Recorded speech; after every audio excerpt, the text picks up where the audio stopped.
നമസ്കാരം. Live at 6 ആരംഭിക്കുന്നു. നോക്കാം പ്രധാന വാർത്ത.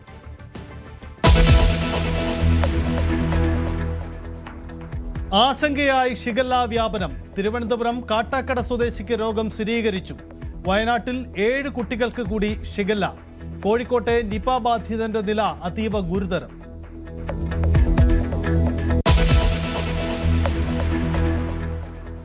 മധ്യപ്രദേശിൽ കോൺഗ്രസിന് തിരിച്ചടി. മീനാക്ഷി നടരാജന്റെ ഹർജി സുപ്രീം കോടതി തള്ളി. രാജ്യസഭാ തെരഞ്ഞെടുപ്പ് നടപടികളിൽ ഇടപെടാനാവില്ല. ബംഗാളിൽ മമതാ ബാനർജിക്ക് കൂടുതൽ കുരുക്ക്. ഇവന്റ് മാനേജ്മെന്റ് അഴിമതി ആരോപണത്തിൽ അന്വേഷണം പ്രഖ്യാപിച്ച് സർക്കാർ.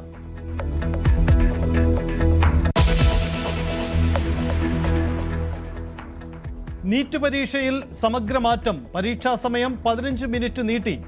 ചോദ്യപേപ്പറിൽ റഫ് വർക്കിന് കൂടുതൽ സ്ഥലം നൽകും. മാറ്റങ്ങൾ ജൂൺ 21 പരീക്ഷ മുതൽ.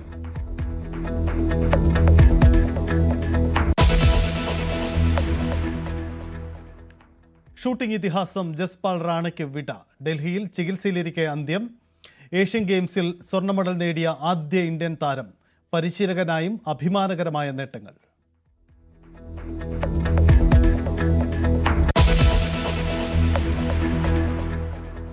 മാസപ്പടി കേസിൽ വീണ ടിക്ക് വീണ്ടും ഇഡിയുടെ സമൻസ്. അഭിഭാഷകൻ വഴിയുള്ള രേഖകൾ സ്വീകരിക്കില്ല. ബുധനാഴ്ച കൊച്ചി ഓഫീസിൽ നേരിട്ടെത്താൻ നിർദ്ദേശം.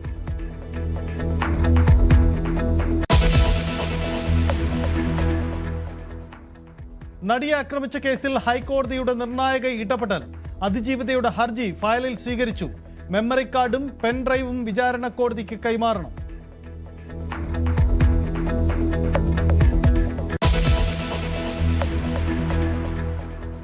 ഇറാനും അമേരിക്കയും വെടിനിർത്തൽ ധാരണയിലേക്ക്. സമാധാന കരാർ അന്തിമമായെന്നും യൂറോപ്പിൽ വെച്ച് ഒപ്പിടുമെന്നും ട്രംപ്.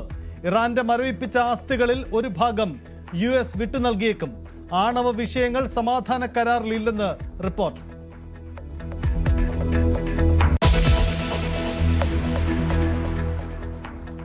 ലോകകപ്പ് ഫുട്ബോളിൽ ഇനി കാനഡ ബോസ്നിയ പോരാട്ടം. USA-യും പരാഗ്വേയും കളത്തിലേക്ക്. ചെക്ക് റിപ്പബ്ലിക്കിനെ വീഴ്ത്തി ദക്ഷിണ കൊറിയ. ദക്ഷിണാഫ്രിക്കയ്ക്കെതിരെ മെക്സിക്കോയ്ക്ക് ജയം.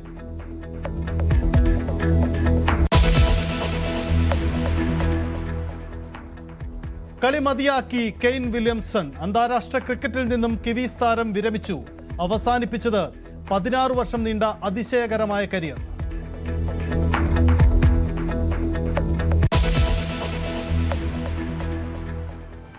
പ്രധാനപ്പെട്ട വാർത്തയിലേക്ക് വരുന്നു. ഇറാൻ അമേരിക്ക വെടിനിർത്തൽ അന്തിമ ധാരണയിലേക്ക്. സമാധാന കരാർ അന്തിമമായെന്നും യൂറോപ്പിൽ കരാർ ഒപ്പിടുമെന്നും US പ്രസിഡന്റ് ഡൊണാൾഡ് ട്രംപ് അറിയിച്ചു. ധാരണാപത്രം ഒപ്പിടുന്നതോടെ ഇറാന്റെ മരവിപ്പിച്ച ആസ്തികളിൽ ഒരു വിഭാഗം US വിട്ടു നൽകുമെന്ന് ഇറാൻ മാധ്യമങ്ങൾ റിപ്പോർട്ട് ചെയ്യുന്നു. ആണവ വിഷയങ്ങൾ സമാധാന കരാറിലില്ലെന്നും ഇറാൻ മാധ്യമങ്ങൾ വ്യക്തമാക്കുന്നുണ്ട്. PR കാർത്തിക് ചേരുന്നു. കാർത്തിക്, വളരെ പ്രധാനപ്പെട്ട തീരുമാനമാണ് ഇത്. ഔദ്യോഗികമായി തന്നെ സ്ഥിരീകരിക്കപ്പെട്ടു കഴിഞ്ഞു?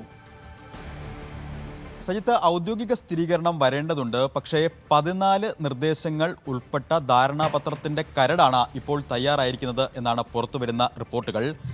സൗദിയിൽ ഉൾപ്പെടെയുള്ള മാധ്യമങ്ങളാണ് ഈ കരട് ധാരണാപത്രത്തിലെ നിർദ്ദേശങ്ങൾ സംബന്ധിച്ച വിവരങ്ങൾ ഇപ്പോൾ പുറത്തുവിട്ടിരിക്കുന്നത്.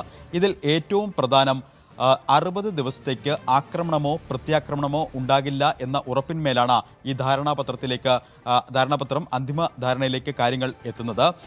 ഇത് വരുന്ന ദിവസങ്ങൾക്കുള്ളിൽ യൂറോപ്പിൽ വച്ച് ഒപ്പിടും എന്നാണ് ട്രംപ് നടത്തിയ പ്രതികരണം. എന്നാൽ ഇറാൻ ഔദ്യോഗികമായി ഇക്കാര്യങ്ങളിൽ ഒരു സ്ഥിരീകരണം നടത്തിയിട്ടില്ല. പക്ഷേ ഈ 14 നിർദ്ദേശങ്ങളിൽ ഏറ്റവും പ്രധാനം നമ്മൾ നേരത്തെ പറഞ്ഞതുപോലെ 60 ദിവസത്തെ താൽക്കാലിക വെടിനിർത്തൽ.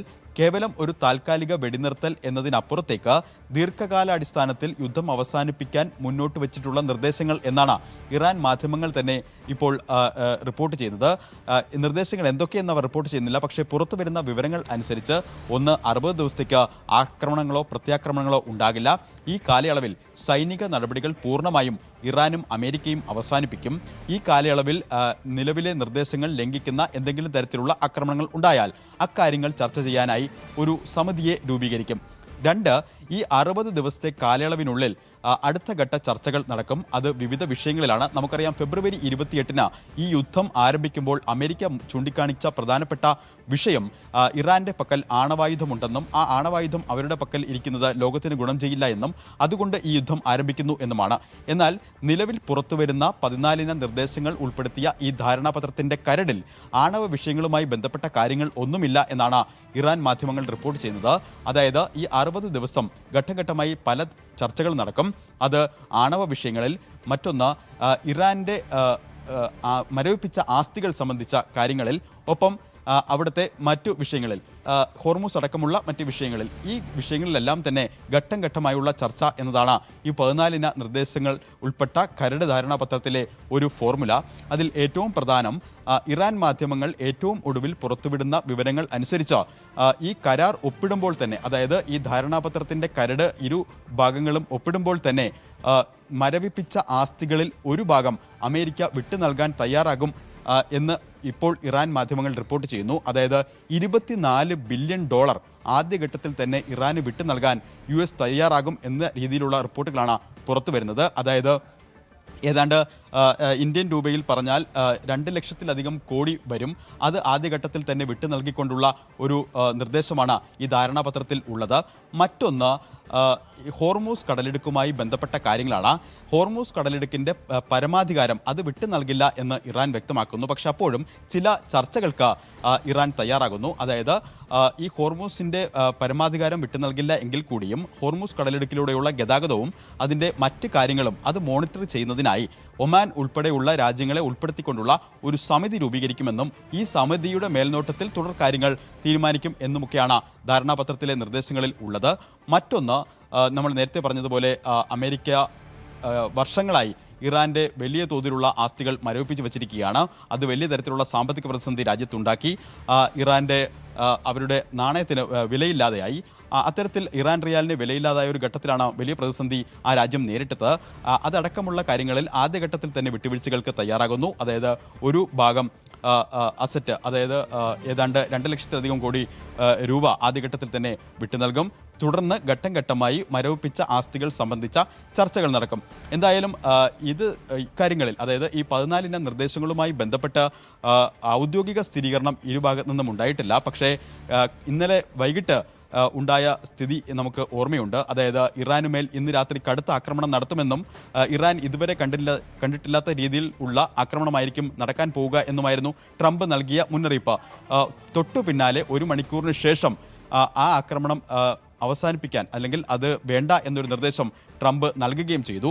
ആ നൽകിയതിന് പിന്നാലെയാണ് സമാധാന ശ്രമങ്ങളിലേക്ക് കാര്യങ്ങൾ എത്തുന്നു എന്ന പ്രതീതി ജനിപ്പിച്ചത്. നേരത്തെ തന്നെ ശക്തമായ ആക്രമണങ്ങൾ കഴിഞ്ഞ 4 ദിവസം തുടരുമ്പോഴും മറുവശത്ത് സമാധാന ചർച്ചകൾ ഒരു വശത്ത് പുരോഗമിക്കുന്നുണ്ടായിരുന്നു. പാകിസ്ഥാൻ്റെ മധ്യസ്ഥതയിലുള്ള സമാധാന ചർച്ചകൾ വളരെ നേരത്തെ തന്നെ വലിയ തോതിൽ പുരോഗമിച്ചുവെങ്കിലും അതൊന്നും ഫലപ്രാപ്തിയിലേക്ക് എത്തിയില്ല. കഴിഞ്ഞ ദിവസം ഇറാൻ വിദേശകാര്യമന്ത്രിയുമായി ഫ്രഞ്ച് വിദേശകാര്യമന്ത്രി ചർച്ച നടത്തി. അത്തരത്തിൽ പല വിദേശ രാജ്യങ്ങളുടെയും പ്രതിനിധികളുമായി ഇറാൻ നേതാക്കൾ ചർച്ച നടത്തി. ഇതിന് ശേഷമാണ് ഇത്തരത്തിൽ ഒരു ധാരണാപത്രത്തിലേക്ക് കാര്യങ്ങൾ എത്തുന്നത് എന്ന റിപ്പോർട്ടുകളും പുറത്തു വരുന്നുണ്ട്. എന്തായാലും അടുത്ത ആഴ്ചയോ വരും ദിവസങ്ങളിലോ യൂറോപ്പിൽ വച്ച് അന്തിമ ധാരണാപത്രം ഒപ്പിടും എന്നാണ് ട്രംപ് വ്യക്തമാക്കുന്നത്. ദീർഘകാലമായി നിലനിൽക്കുന്ന, അതായത് ഫെബ്രുവരി 28-ന് ആരംഭിച്ച് പല ഘട്ടങ്ങളിലായി ലോകത്തെ തന്നെ ഒരു ഊർജ്ജ പ്രതിസന്ധിയിലേക്ക് നയിച്ച യുദ്ധത്തിന് ദീർഘകാലാടിസ്ഥാനത്തിലുള്ള ഒരു പരിഹാരമാകുമോ എന്നതിൽ ഇപ്പോഴും അവ്യക്തതയുണ്ട്. എങ്കിൽ കൂടിയും നിലവിലെ 14 നിർദ്ദേശങ്ങൾ ഉൾപ്പെട്ട ധാരണാപത്രത്തിലെ ഇരു രാജ്യങ്ങളും ഒപ്പുവച്ചാൽ അത് നയതന്ത്ര ചർച്ചകൾക്ക്, നിലവിൽ മരവിച്ചുപോയ നയതന്ത്ര ചർച്ചകൾക്ക് അത് വീണ്ടും പുനരാരംഭിക്കാനും തുടർ ചർച്ചകൾക്കും അവസരമൊരുക്കും എന്നതാണ് ഇപ്പോൾ ഉയരുന്ന പൊതു വിലയിരുത്തൽ. സജിത്ത്, അതാണ് സാഹചര്യം. എന്തായാലും പശ്ചിമേഷ്യയിൽ സമാധാനം ഉണ്ടാകുമെന്ന സാധ്യതകളാണ് പങ്കുവയ്ക്കപ്പെടുന്നത്. അടുത്ത ദിവസങ്ങളിൽ തന്നെ യൂറോപ്പിൽ വെച്ച് കരാറിൽ ഒപ്പിടും. അങ്ങനെയുള്ള ഒരു പൊതുധാരണ രൂപപ്പെട്ടു കഴിഞ്ഞു എന്നതാണ് അമേരിക്കയുടെ അവകാശവാദം. CMRL മാസപ്പടി കേസിൽ മുൻ മുഖ്യമന്ത്രി പിണറായി വിജയന്റെ മകൾ വീണയ്ക്ക് വീണ്ടും EDയുടെ സമൻസ്. ആരോഗ്യ കാരണങ്ങൾ ചൂണ്ടിക്കാട്ടി ഇന്ന് ഹാജരാകുന്നതിൽ വീണ അവധി ചോദിച്ച പശ്ചാത്തലത്തിലാണ് പുതിയ സമൻസ്. ബുധനാഴ്ച ഹാജരാവാനാണ് നിർദ്ദേശം. ED ആക്രമിച്ച കേസിൽ 7 പ്രതികളുടെ കൂടി തെളിവെടുപ്പ് പൂർത്തിയായി. CPM Palayam local committee secretary IP Binu ഉൾപ്പെടെയുള്ള പ്രതികളെയാണ് പ്രതിപക്ഷ നേതാവിന്റെ വസതിക്ക് മുന്നിൽ ഇന്ന് തെളിവെടുപ്പിന് എത്തിച്ചത്. കേസിലെ 11 മുതൽ 17 വരെയുള്ള പ്രതികളാണിവർ. ഉദ്യോഗസ്ഥർക്കെതിരെ മുട്ടയെറിഞ്ഞ IP ബിനുവിനെ ആ സ്ഥലത്തും എത്തിച്ച് പ്രത്യേക തെളിവെടുപ്പ് നടത്തി. 9 പ്രതികളെ കൂടി ഇനി തെളിവെടുപ്പിന് എത്തിക്കാനുണ്ട്. തെളിവെടുപ്പ് പൂർത്തിയായ പ്രതികളെ നാളെ കോടതിയിൽ ഹാജരാക്കും. തമിഴ്നാട് മുഖ്യമന്ത്രി വിജയ് കൊല്ലൂർ മൂകാംബിക ക്ഷേത്രത്തിൽ ദർശനം നടത്തി. ഉച്ചകഴിഞ്ഞ് 3 മണിയോടെ കൊല്ലൂരിലെത്തിയ വിജയെ ക്ഷേത്ര അധികൃതർ സ്വീകരിച്ചു. 20 മിനിറ്റ് ക്ഷേത്രത്തിൽ ചെലവഴിച്ച വിജയ് വെള്ളിവാൾ സമർപ്പിച്ചു.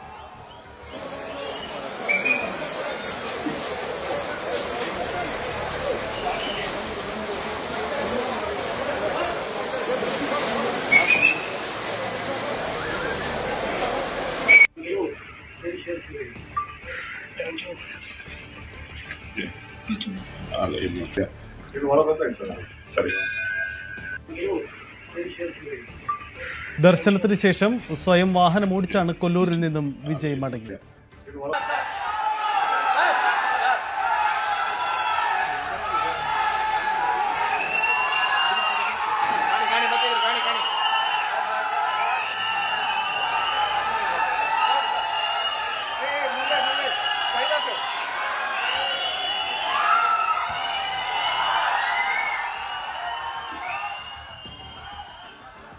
MGR, ജയലളിത എന്നിവർക്ക് ശേഷം മൂകാംബികയിൽ ദർശനം നടത്തുന്ന 3ാമത്തെ മുഖ്യമന്ത്രിയാണ് വിജയ്. KV ബൈജു ചേരുന്നു. ബൈജു, വലിയ സംവിധാനങ്ങൾ ഒരുക്കിയിരുന്നു അവിടെ. വിജയ്ക്കൊപ്പം അവിടെ വലിയ സുരക്ഷാ സംവിധാനങ്ങളും ഉണ്ടായിരുന്നു. എന്തായിരുന്നു ഈ സന്ദർശനത്തിൻ്റെ വിശദാംശം?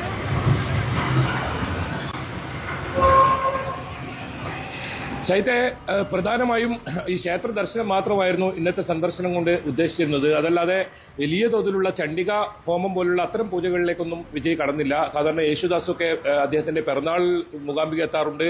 അങ്ങനെ എല്ലാ വർഷവും അദ്ദേഹം ഈ ഒരു ചണ്ഡിക യാഗം നടത്താറുണ്ട്. പക്ഷേ സാങ്കല്പിക വിളക്ക് പൂജ, അതോടൊപ്പം ദീപാരാധന, പിന്നെ ഈ ദർശനം, ഇത്ര മാത്രമേ ഉണ്ടായിരുന്നുള്ളൂ. 20 മിനിറ്റാണ് വിജയ് ഈ ഒരു മൂകാംബിക ക്ഷേത്രത്തിൽ സമയം ചെലവഴിച്ചത്. അതിനുശേഷം അദ്ദേഹം ഒരു വെള്ളിവാൾ കാണിക്കയായി ക്ഷേത്രത്തിൽ സമർപ്പിക്കുന്ന സാഹചര്യം ഉണ്ടായിരുന്നു. അത് പൊതുവെ ഒരു വിശ്വാസത്തിന്റെ ഭാഗമായി ഇത്തരത്തിൽ ഏതെങ്കിലും തരത്തിൽ ഉദ്ദേശിച്ച കാര്യം വിജയിച്ചാലും അതുപോലെ തന്നെ ശത്രു സംഹാരത്തിനുമായാണ് ഇങ്ങനെ വെള്ളിവാൾ സമർപ്പിക്കാറുള്ളത്. അത്തരം ഒരു വെള്ളിവാൾ അവിടെ സമർപ്പിക്കുക, അത് അവിടെ തന്നെ കാണുന്ന രീതിയിൽ വെക്കണമെന്നൊരു അഭ്യർത്ഥനയും അദ്ദേഹം നടത്തി. അതുപോലെ തന്നെ ആരാധകരെയും അദ്ദേഹം നിരാശരാക്കിയില്ല. വലിയ തോതിൽ ആരാധകരെ കൈ ഉയർത്തി വീശി അഭിവാദ്യം ചെയ്താണ് അദ്ദേഹം സ്വന്തം ഔദ്യോഗിക വാഹനം സ്വന്തമായി വാഹനം ഓടിച്ചു പോകുന്ന കാഴ്ചയാണ് കണ്ടത്. നമുക്കറിയാം, വിജയുടെ ഏത് പരിപാടി നോക്കിയാലും അതിൽ ഒരുപക്ഷെ പ്രസംഗം അത് വലിയ തോതിൽ സമൂഹ മാധ്യമങ്ങളിൽ വ്യാപകമായി പ്രചരിക്കുന്നുണ്ട്. അത്തരമൊരു സന്ദർഭം തന്നെയാണ് മൂകാംബിക ക്ഷേത്ര ദർശനത്തിലും വിജയിയുടെ ഭാഗത്തുണ്ടായത്. അത് ഈ വാഹനം ഓടിച്ച് പോകുന്നതായാലും ഇവരുടെ ആരാധകരെ അത്തരത്തിൽ കൈവീശി കാണിക്കുന്നതായാലും അങ്ങനെ ആ രീതിയിൽ തന്നെയായിരുന്നു. അരമണിക്കൂർ, നേരത്തെ പറഞ്ഞതിലും അരമണിക്കൂർ വൈകിയാണ് വിജയ് എത്തിയത്. 3 മണിയോടുകൂടി എത്തി, 20 മിനിറ്റ് ചെലവഴിച്ചു. പിന്നീട് അദ്ദേഹം തിരിച്ചു പോകുന്ന സാഹചര്യമാണ് ഉണ്ടായത്. എന്തായാലും വലിയ തോതിൽ ആളുകൾ, അത് തമിഴ്നാട്ടിൽ നിന്നും അതുപോലെ തന്നെ കർണാടകയിൽ നിന്നുമായി കേരളത്തിൽ നിന്നുമായി ഒക്കെ വലിയ തോതിൽ ആളുകൾ ഉണ്ടായിരുന്നു. അത് വിജയുടെ ആരാധകരുണ്ടായിരുന്നു, TVK പ്രവർത്തകരുണ്ടായിരുന്നു. അങ്ങനെ വലിയ തോതിൽ ആളുകൾ മൂകാംബിക ക്ഷേത്രത്തിലെത്തുന്ന സാഹചര്യം ഉണ്ടായിരുന്നു. എന്തായാലും വലിയ സുരക്ഷാ സംവിധാനങ്ങൾ നേരത്തെ തന്നെ ഒരുക്കിയിരുന്നു. ഇന്നലെ തന്നെ തമിഴ്നാട് പോലീസും കർണാടക പോലീസും ക്ഷേത്രത്തിലെത്തി സുരക്ഷാ കാര്യങ്ങളൊക്കെ വിലയിരുത്തുന്നു. അതുപോലെ തന്നെ റോഡ് മാർഗമായതുകൊണ്ട് തന്നെ 150 കിലോമീറ്ററോളം ഈ യാത്രയുണ്ട് ഈ എയർപോർട്ടിൽ നിന്നും. അങ്ങനെ ആ ഒരു കാര്യങ്ങളൊക്കെ കൃത്യമായി നേരത്തെ തന്നെ സുരക്ഷ ഒരുക്കിയിരുന്നു. സെറ്റ്+ കാറ്റഗറി ആയതുകൊണ്ട് തന്നെ വലിയ തോതിലുള്ള സുരക്ഷാ സംവിധാനം ഒരുക്കിയെന്ന് പറയേണ്ടി വരും. ഏതായാലും വളരെ ശാന്തരായി അദ്ദേഹം ക്ഷേത്ര ദർശനം നടത്തി. ഈ ക്ഷേത്ര ട്രസ്റ്റ് അംഗങ്ങളെയൊക്കെ കണ്ട് അവരോട് സംസാരിച്ചതിന് ശേഷമാണ് അവിടുന്ന് തിരിച്ചു പോയത്. പ്രധാനപ്പെട്ട പൂജകൾ നേരത്തെ പറഞ്ഞതുപോലെ തന്നെ ഒന്നും നടത്തിയില്ല. അദ്ദേഹം പ്രധാനമായും ക്ഷേത്ര ദർശനമായിരുന്നു അദ്ദേഹത്തിന് കാര്യമായി ഉണ്ടായിരുന്നത്. അങ്ങനെ ക്ഷേത്ര ദർശനം നടത്തി 20 മിനിറ്റ് മാത്രം ചെലവഴിച്ചാണ് വിജയ് മൂകാംബികയിൽ നിന്ന് മടങ്ങിയത്. എന്തായാലും വലിയ തോതിലുള്ള ആളുകൾ മൂകാംബികയിൽ എത്തിയിരുന്നു. അത് വിജയെ കാണാൻ തന്നെയാണ്. അത്തരത്തിൽ വലിയ ജനപ്രീതി, ഓരോ പദ്ധതികളും പുതുതായി തമിഴ്നാട്ടിൽ നമുക്കറിയാം ഓരോ പദ്ധതികളും പ്രഖ്യാപിക്കുമ്പോഴും വിജയ്ക്ക് വലിയ പിന്തുണ കിട്ടുന്ന സാഹചര്യം ഉണ്ടായിരുന്നു. ആ ഒരു ഘട്ടത്തിൽ തന്നെയാണ് വിജയുടെ ഈ യാത്ര എന്ന് പറയേണ്ടി വരും. അത് നേരത്തെ സൂചിപ്പിച്ചതുപോലെ തന്നെ MGRനും ജയലളിതയ്ക്ക് ശേഷം തമിഴ്നാട്ടിൽ നിന്ന് വരുന്ന 3ാമത്തെ മുഖ്യമന്ത്രിയാണ് ഇപ്പോൾ ഈ വിജയ് എന്ന് പറയേണ്ടി വരും. എന്തായാലും സുരക്ഷാ സംവിധാനത്തോട് വലിയ നടുവിലാണ് വിജയ് എത്തിയത്. അദ്ദേഹം ക്ഷേത്ര ദർശനം നടത്തി അദ്ദേഹം ഇപ്പോൾ തിരിച്ചു പോയിരിക്കുന്നു. ഇനി മംഗളൂരിൽ നിന്നും ചാർട്ടർ ഫ്ലൈറ്റിലാണ് അദ്ദേഹം ചെന്നൈയിലേക്ക് മടങ്ങുക. സൈത്ത്.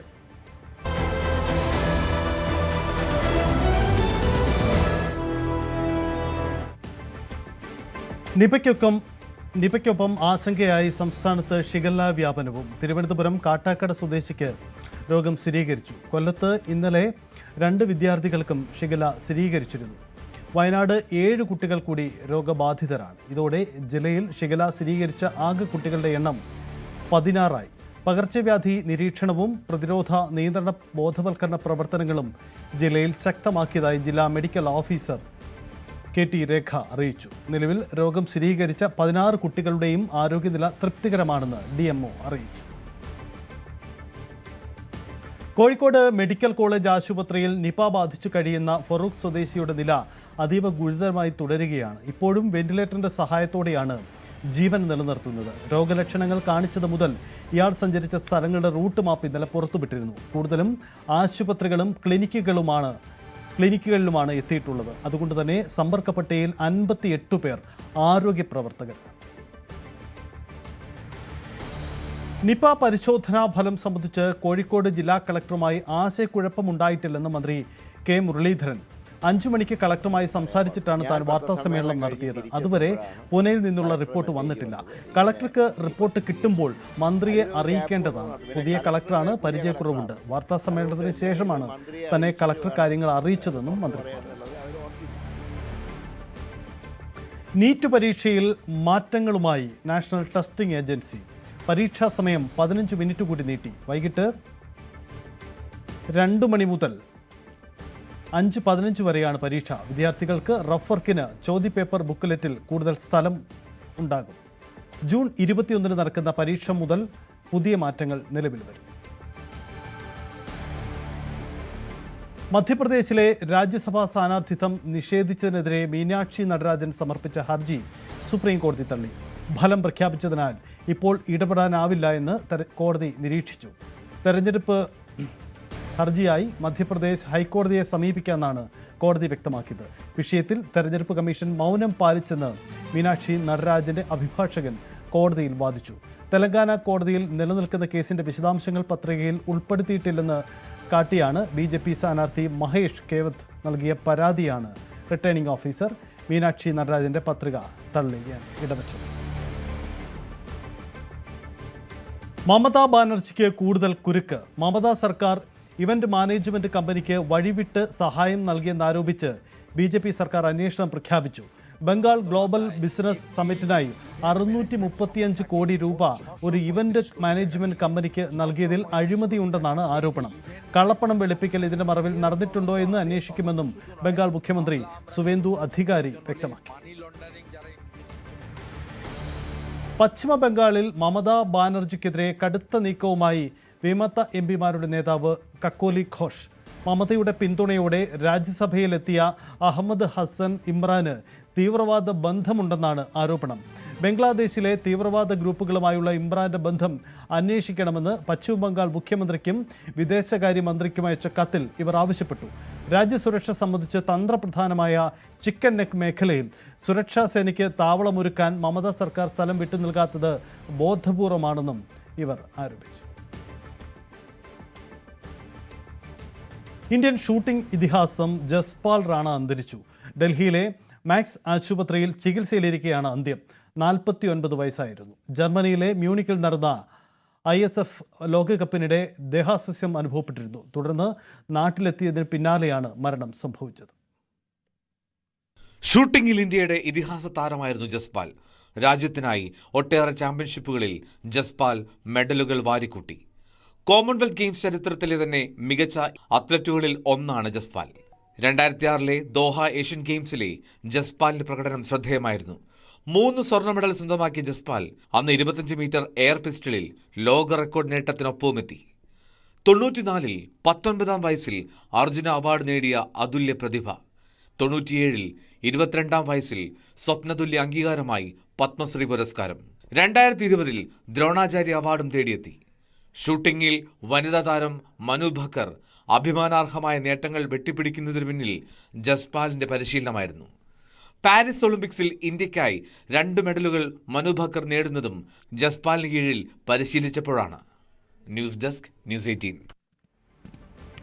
ആവേശപൂരത്തിൽ ലോകം.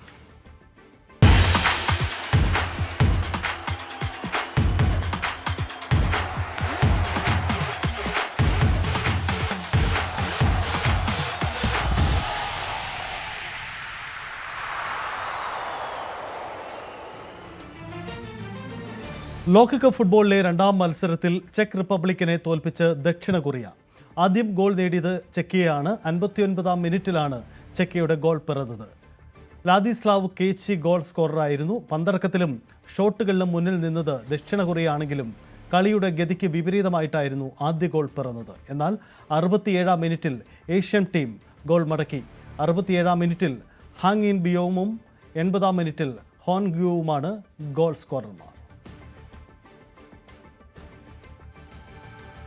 പുഴയിൽ മെസ്സിയുടെ കട്ടൗട്ട് സ്ഥാപിച്ച് അന്തർദേശീയ തലത്തിൽ തന്നെ ശ്രദ്ധ നേടിയ കോഴിക്കോട് പുള്ളാവൂരിൽ മെസ്സിയും നെയ്മറും ഇതിനകം തന്നെ ഉയർന്നു കഴിഞ്ഞു.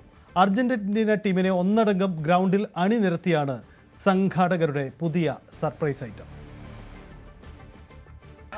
ഖത്തർ ലോകകപ്പിലെ ഏറ്റവും ആവേശ കാഴ്ചകളിലൊന്നായിരുന്നു പുള്ളാവൂരിൽ ഉയർത്തിയ കൂറ്റൻ കട്ടൌട്ട്. 30 അടിയോളം ഉയരമുള്ള മെസ്സിയുടെ കട്ടൌട്ട് ആഗോള ശ്രദ്ധ തന്നെ നേടി ഒരു സാഹചര്യമുണ്ടായി. അർജന്റീന ഫുട്ബോൾ അസോസിയേഷൻ അവരുടെ ഔദ്യോഗിക വെബ്സൈറ്റിൽ തന്നെ അല്ലെങ്കിൽ സമൂഹ മാധ്യമ അക്കൗണ്ടിൽ തന്നെ ഇത് പോസ്റ്റ് ചെയ്യുകയും ചെയ്തു. അങ്ങനെ ആഗോള പ്രശസ്തിയാണ് അതിന് കൈവന്നത്. ഇത്തവണ ലോകകപ്പ് ആരവങ്ങളിലേക്ക് ഉയരുമ്പോൾ എല്ലാവരും കാത്തിരിക്കുന്നത് ഇത്തവണ പുള്ളാവൂർ പുഴയിൽ എന്താണ് ഉയരുന്നത് എന്ന് തന്നെയായിരുന്നു. സംസ്ഥാനത്തിന്റെ പല ഭാഗങ്ങളിലായി കൂറ്റൻ ഫ്ലെക്സുകളും കട്ടൗട്ടുകളും ഒക്കെ ഇതിനകം ഉയർന്നു കഴിഞ്ഞു. അതുകൊണ്ട് തന്നെ ഇത്തവണ എന്ത് ഉയർത്തുമെന്നായിരുന്നു കാത്തിരിപ്പ്. ആദ്യം പുഴയുടെ ഒരു വശത്ത് നെയ്മർ ഉയരുന്നു, മറുവശത്ത് ചെറിയൊരു മെസ്സി ഉയരുന്നു. അതിനുശേഷം എന്താണ് ഇത്തവണത്തെ കൗതുകമെന്നായിരുന്നു കാത്തിരുന്നത്. നമുക്ക് കാണാം ഒരു ഗോൾ പോസ്റ്റ്, അതായത് ലോകം ഒരു പന്തിന് കീഴെ പന്തിന് പിന്നാലെ പായുന്ന കാലത്ത് ഒരു പുഴയിൽ ഒരു ഗോൾ പോസ്റ്റ് 2 ഇടങ്ങളിലായി പോസ്റ്റുകളുണ്ട്. ഒപ്പം തല ഉയർത്തി മുൻപന്തിൽ നിൽക്കുന്നു അർജന്റീനയുടെ പടത്തലവനായ സാക്ഷാൽ ലിയോണൽ മെസ്സി. അതിനുശേഷം അദ്ദേഹത്തിന്റെ ടീമംഗങ്ങൾ ഓരോരുത്തരായി അൽവാരസ് അടക്കം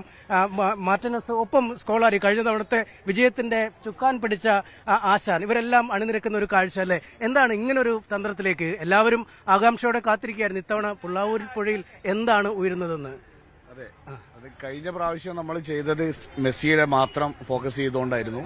അപ്പോൾ ഈ പ്രാവശ്യം ഓൾ ടീമിനെ, അർജന്റീനയെ മൊത്തമായിട്ട് ഒരു സ്റ്റേഡിയം തന്നെ, അർജന്റീന ടീം മാത്രമല്ല അർജന്റീന ആരാധകർ കൂടി അതിലുള്ളത്. ഇതിൽ ആകെ ഞങ്ങൾ ഒരു സങ്കടം ഉള്ളതെന്ന് വെച്ചാൽ ഇപ്പോൾ ഡീമരിയ ഈ പ്രാവശ്യമല്ല, പക്ഷേ ഡീമരിയയും കൂടി ഞങ്ങൾ ഇതിൽ ഉൾപ്പെടുത്തിയിട്ടുണ്ട്. ഡീമരിയ ഉണ്ടല്ലേ? ഡീമരിയും കൂടി ഇതിൽ സ്ക്വാഡിലില്ലെങ്കിലും അവിടെ ഉൾപ്പെടുത്തിയിട്ടുണ്ട്. അത് മാത്രമേ ഇപ്പോൾ ഞങ്ങളെ സംബന്ധിച്ചിടത്തോളം ഒരു സങ്കടം ഉള്ളത്, എല്ലാ പ്രതിസന്ധി ഘട്ടങ്ങളിലും അർജന്റീനയുടെ രക്ഷിക്കാൻ ഡീമരി ഉണ്ടായിരുന്നു. അതെ, ആ ഒരു ഡീമരി ഇല്ലാത്തത് മാത്രമേ ഞങ്ങളെ സംബന്ധിച്ചിടത്തോളം ഈ ഒരു സന്തോഷത്തിനിടക്കും ഒരു സങ്കടമുള്ളൂ. ബാക്കിയല്ല, അതുകൊണ്ടാണ് ഈ ഓൾ ടീമിനെ ഇത്. പിന്നെ മെസ്സി ചിലപ്പോൾ പറയാൻ പറ്റില്ല, പക്ഷേ ഏകദേശം ഒരു 90% നമുക്കറിയാം പ്രായം. അതുകൊണ്ട് തന്നെ മെസ്സിയുടെ അവസാന വേൾഡ് കപ്പ് ആയിരിക്കാനാണ് സാധ്യത. അതുകൊണ്ട് മെസ്സിയെ ഞങ്ങളാൽ കഴിയുന്ന രൂപത്തിൽ ഒരു യാത്രയപ്പും കൂടിയാണ് ഇതുകൊണ്ട് ഉദ്ദേശിക്കുന്നത്. ഈ ഒരുപക്ഷെ ലോകത്ത് തന്നെ ഏറ്റവും പ്രബലമായ ഒരു ആരാധക കൂട്ടമായി നിങ്ങൾ മാറിക്കഴിഞ്ഞിരിക്കുന്നു. അർജന്റീന ഫുട്ബോൾ അസോസിയേഷന്റെ സമൂഹ മാധ്യമ അക്കൗണ്ടുകളിലൊക്കെ നിങ്ങളുടെ വീഡിയോ പോസ്റ്റ് ചെയ്തിരിക്കുന്നു. കഴിഞ്ഞ തവണ പ്രതീക്ഷിച്ചതാണോ അത്രമേൽ പ്രശസ്തമാകും എന്ന് കരുതിയത്? ഇല്ല, കഴിഞ്ഞ പ്രാവശ്യം തീരെ പ്രതീക്ഷിച്ച് ചെയ്തതല്ല. പക്ഷെ അതിനു മുമ്പെയൊക്കെ ഞങ്ങൾ ഓരോ പ്രാവശ്യവും ഞങ്ങൾ ഓരോ വെറൈറ്റി ഇവിടെ കൊണ്ടുവരാറുണ്ടായിരുന്നു. അതിനു മുമ്പേ ചെയ്തത് ഇതിന്റെ പുറകെ വലിയൊരു ഫ്ലാഗ്, അന്നൊക്കെ ഫ്ലാഗ് അല്ലെങ്കിൽ ഫ്ലക്സുകൾ വരുന്നതിന് മുന്നേ ഫ്ലാഗ് ആണല്ലോ കൂടുതൽ. അപ്പം ഫ്ലാഗ് അത്രയും വലിയ പടുകൂറ്റം ഫ്ലാഗ് ആയിരുന്നു ചെയ്തത്. പക്ഷെ അന്നൊന്നും ഏതോ ഒരു പത്രത്തിൽ വന്നതല്ലാതെ വേറൊന്നും, അതേപോലെ പത്രത്തിൽ വരാനോ അല്ലെങ്കിൽ ഇത് ലോകശ്രദ്ധ നേടാൻ വേണ്ടിയിട്ടൊന്നും അല്ലായിരുന്നു ഞങ്ങൾ അന്നും ചെയ്ത് കഴിഞ്ഞ പ്രാവശ്യവും ചെയ്തിട്ടുണ്ടായിരുന്നു. കോഴിക്കോട് വലിയ ഫുട്ബോൾ ആവേശമാണ്. അതിരപ്പള്ളിയിൽ കൂറ്റൻ രാജവെമ്പാലയെ പിടികൂടി വനംവകുപ്പ്. അതിരപ്പള്ളി കാലടി പ്ലാന്റേഷന്റെ 8ാമത്തെ ബ്ലോക്കിലെ പൈനാപ്പിൾ തോട്ടത്തിൽ നിന്നാണ് പാമ്പിനെ പിടികൂടിയത്. ഏറെ നാളായി തോട്ടത്തിലെ ജീവനക്കാരെ ഭീതിയിലാഴ്ത്തിയ രാജവെമ്പാലയാണ് ഇത്. പാമ്പിനെ കണ്ടത് അറിയിച്ചതിനെ തുടർന്ന് സ്ഥലത്തെത്തിയ RRT സംഘം ഏറെ പണിപ്പെട്ടാണ് പാമ്പിനെ പിടികൂടിയത്.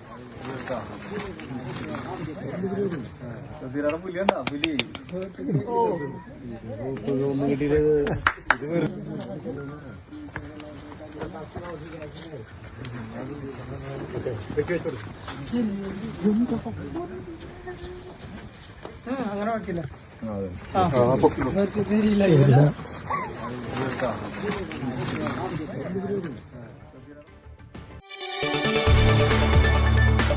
കൂടുതൽ വാർത്തകൾക്ക് News 18 Keralam YouTube channel subscribe ചെയ്യുക.